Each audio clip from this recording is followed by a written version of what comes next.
Hello, hello, and welcome to Money Tips. This is Charles Kelly bringing you money tips to help you save, earn, invest, accumulate, and enjoy more money. Having a bit of problems there coming online. It just seemed to take a long time before it came on for some reason. I don't know.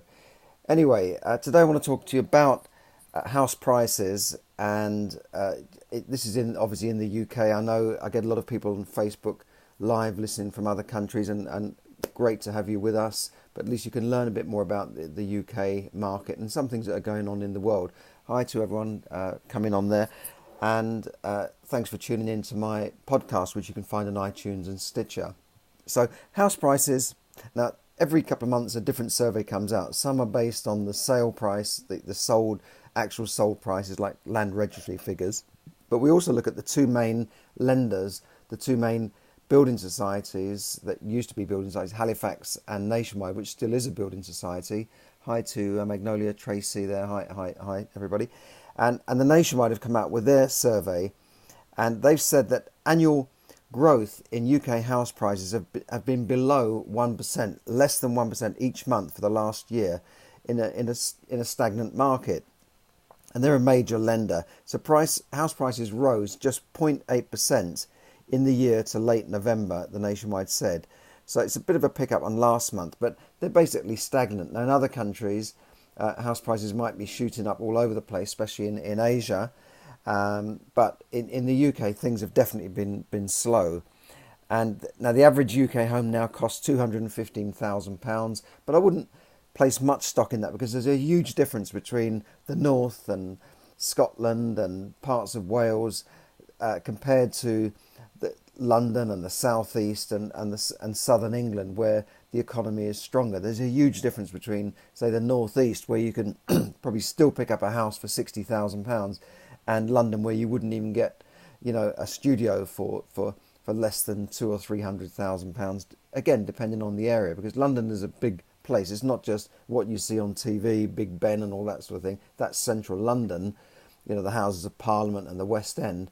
But London goes out 10 miles each way from that central point. So parts of London are, relatively affordable. If you go into the outskirts of London, East London, you can still buy a house there, but you're going to be paying £600,000 probably for a 3-bed house. But in central London, you might only get a studio or a 1-bed flat for that. Someone here is saying that in Vietnam, house prices are going up very fast, and someone's given an example of a house that sold for $700,000 is now $1 million, and they said in Vietnam prices are high. London, she feels is quite cheap in Vietnam. So parts of Asia are going up very fast. Now, London and the UK market has been going up in the past. It's been doing very well. But if I look back on a graph from before the big worldwide banking crash, 2008, the graph shows a plus 10% of house prices that have gone up by 10% in the previous period. And then they went down, within a year or two, had gone down to minus 15%. So that's a 25% drop on average. Okay, other parts of the UK have gone down even faster. Then it went up again. 2010, they went up from that low point to plus 10%. So they've gone up again by a similar figure. You got this sort of bounce on the graph, but then they went down again. 2012. Then this crept up again in 2014. They've gone up to sort of plus 10% again, and then have gone down from 2014 to now. So it's 4 or 5 years they've gone down again by about 10%. So it's been a funny old market, ups and downs. Partly Brexit. You can see a big fall since the Brexit vote 2016. You can see that prices did go down quite a bit since then, and the market has certainly slowed up. One guy who's involved with auctions said that the last month's auction he'd never seen it so bad in terms of sales and activity and that sort of thing. And the auction is the ultimate place where properties have got to sell at the auction because they'll sell at whatever the market will pay. So the ultimate test of what the market will pay is an auction. Yes, you'll get less for your money, but you should sell the property. You should get less for your property, but you should still sell it. But if the auctions are slow, then things really are slow. And of course, Brexit has dragged on for 3 years now, and we're still not sure what will happen. We've got a general election also on, so that always affects things. We don't know which government's coming in. So yeah, things are slow.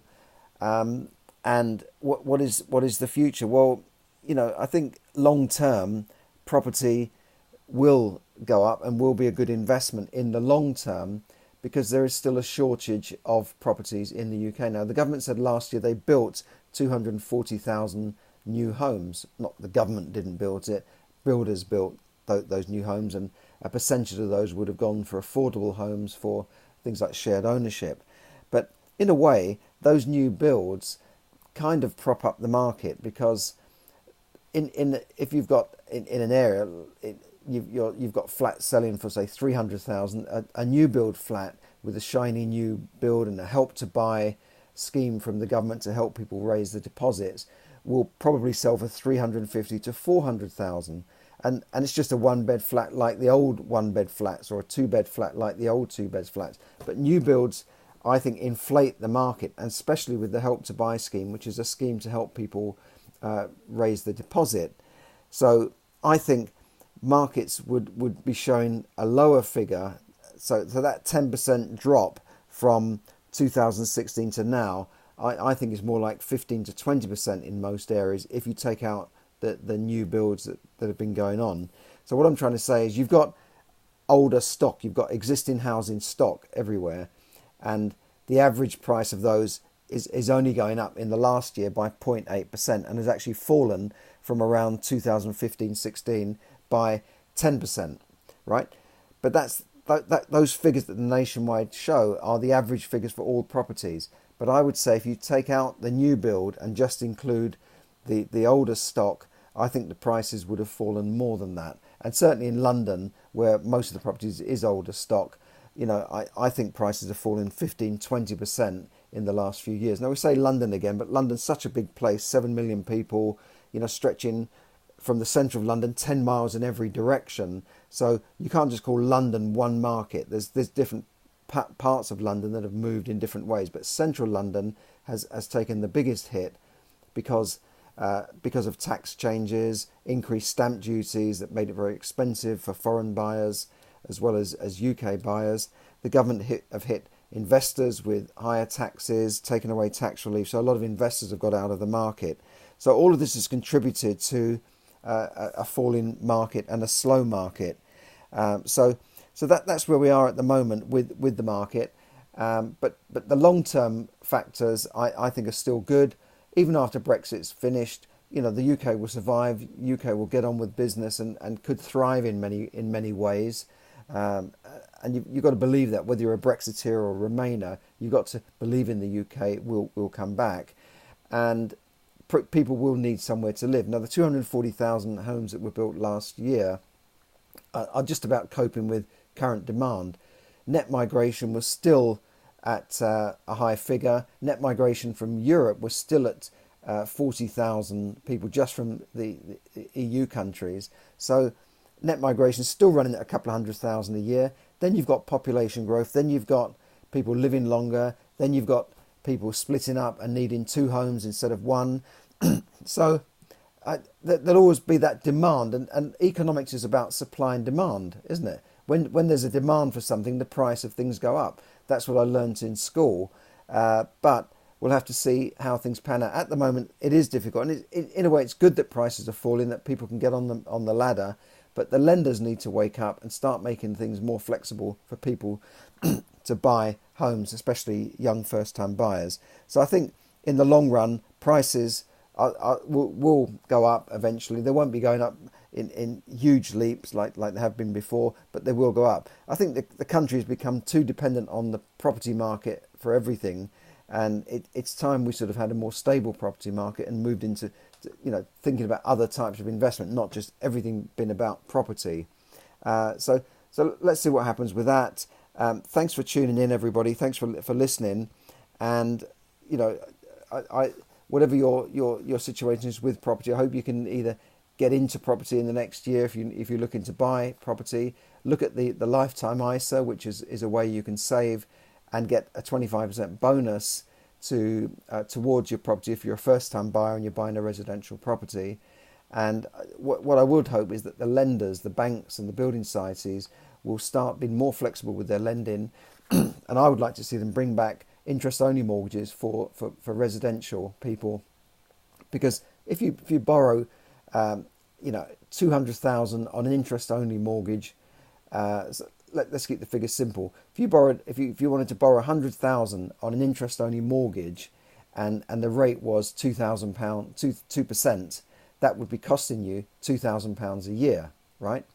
Now, if you double that, say 400,000, sorry, 200,000, it would only cost you on an interest-only mortgage at £4,000 a year, right? Now, you could do a lot with 200,000, right? And 4,000 a year would be a lot less than renting a flat worth 250,000. Can you see what I'm saying here? If you were to go and rent a flat, it would probably cost you, depending on the area, £600, £700, £800 a month. But if you had a 200,000 interest-only mortgage, now interest means you're only paying interest on that mortgage, you're not paying back capital. You've got to find a way of paying that capital later on. But if it was an interest-only mortgage over, say, 30 or 40 years, who cares? It'll be paid off eventually. You'll probably sell that property and buy another one. But if it was an interest-only mortgage and you could borrow £200,000, that would only be costing you £4,000 a year, or about £80 a week, 300 and something a month. Now, compare 300 a month with £800, £500, £600, £700, £800 a month to rent a property. That's a big difference. So if lenders and the government would allow lenders to get back into lending interest-only mortgages over long periods like they got in Japan, I think it would make a huge difference. And mortgages also should be transferable. You should be able to buy a property and take on that mortgage, because sometimes it's a better deal than going out and buying a new mortgage. And this is some of the things you can do in a no money down strategy to buy property. You can take over a mortgage. It's not literally taking it over, but that would be my advice for the government and the lenders to make it easier for first-time buyers to buy a property. Because what does it matter if it's interest only and it's over a long period? In the end, they'll be saving money on a month-to-month basis and be able to buy. Also, when I bought my first flat, you could borrow 2.5 to 3 times your annual salary, but interest rates were 16% when I moved into that flat. 16%. Well, now you can still borrow 3 times, around about 3 times, maybe a little bit more than 3 times your annual salary. And what are rates now? 2%. Okay, so how does that make sense? If rates are 2%, even if rates were 5%, you can afford a lot more than 3 times your salary, right? Because I was able to afford 3 times my salary back when rates were 12 and 16%, and everybody afforded it though in those days. So what are the lenders doing? They're restricting the market by making it too tight for people to borrow. So that's my advice for the government and for lenders, is to loosen things up a bit, at least for first-time buyers, so they can buy property and start reducing these punitive stamp duty increases, which are making it difficult for people to move. All around you can see people building loft extensions, back extensions, extra bedrooms, because they can't afford to move. The cost of moving is so high that they're better off just staying where they are and building into the roof space and creating that extra 1 or 2 bedrooms they need for a growing family. Now, that's okay for them, but for the market that needs to move up, so that for the general movement of the market, people need to buy and sell so that first-time buyers can get on and buy that flat that was a first-time buyer previously, so they can buy the next level up, and that person can then buy the next level up. So the market needs movement. Everyone just stays put. It does make the market stagnate. So that's 3 things there. Reduce this idiotic stamp duty, make things more flexible for lenders to lend higher income multiples, and bring back interest-only mortgages. Now, people say, that will cause the market crash. No, the market crash was not caused by ordinary people buying their homes. It was caused by big banks and in the UK and America lending money out to people on what's called subprime mortgages. These are mortgages that were lent to people who previously had not paid their mortgage or previously went bankrupt, previously defaulted on their mortgage, and lenders said, hey, we're going to give you another mortgage, but we're going to charge you a higher rate. So these people who previously couldn't pay their mortgages were now given another mortgage, but they were hit in the nuts with a high rate that was probably unaffordable, and these rates were really high, and these lenders were really literally raking it in with the interest. They were like 4% above the normal rate. So what happened? A lot of these people defaulted, and it wasn't just that, but those mortgages were then being packaged up by big banks and sold on as security to institutions, and they lied about those things, and that brought the lending market down. Also, the previous government were mismanaging the economy as well, so we took a long time to recover from that. But it wasn't just about people borrowing. A lot of people say, the 100% mortgages were the cause of it. No, the 100% mortgages did not cause that problem. The Northern Rock were lending mortgages up to 125%, but they didn't go down because of those. They went down because they got into commercial lending, and they became a bank, and they decided to expand into different markets, and they got into trouble. So I think there's a need to bring back the 100% mortgages, bring back the interest-only mortgages, and allow the lender a little bit more flexibility to lend more to young couples, young people who it would be cheaper for them to buy on those types of mortgages than it is for them to rent. And we need this, and we also need more social housing built for people who can't afford to buy and will always want long-term social housing. So there you go. Thanks for listening. I hope that's been of some use to you. This is Charles Kelly bringing you money tips to help you save, earn, invest, accumulate, and enjoy more money. Check out my book, Yes, Money Can Buy You Happiness. Nice Christmas present there. And if you want to know how to get into property and get into investing in property using none of your own money, drop me a line on Messenger or at charles@charleskelly.net. Thanks for listening, and good night.